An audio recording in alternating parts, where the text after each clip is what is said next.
My name is Francisco. And this is my buddy Stefan. My name is Juana. My name is Jessica. My name is Stephen. Hello, my name is Cassandra Rousseau, and I'm going to be presenting a speech on culture and communication for my Intro to Speech and Communication class at St. Philip's College. Have you ever wondered if advances in communication and technology are affecting our culture today? Is it possible that more culturally dominant societies with access to the media are affecting the cultures of less dominant societies and possibly eradicating culture altogether? First, we must understand the definition of communication and culture and the relationship between the two. Culture, as first defined by the English anthropologist Edward B. Tyler, as the complex whole which includes knowledge, belief, art, law, morals, customs, and any other capabilities or habits developed by a member of society. Communication is defined as any act in which one person gives or receives information to another person, which may be verbal, nonverbal, intentional, or unintentional. Every unit of society develops a culture, whether it be between two people or an entire nation as a whole. Culture and communication are very much related and have a very intimate and complex relationship. Personal story I can share was when I was a student learning Arabic and Middle Eastern culture and regional studies at the JFK Special Warfare Center. I was about 2 weeks into the class when I learned a phrase, inshallah, which literally means Allah willing, or if God willing.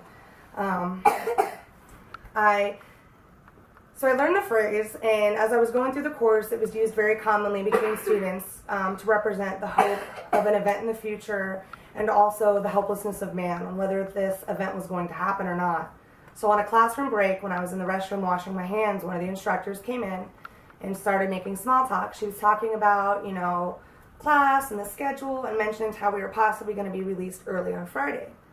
So when she mentioned maybe we'd get out early on Friday, I said, inshallah, or God willing, which in English can kind of translate to whatever happens, happens.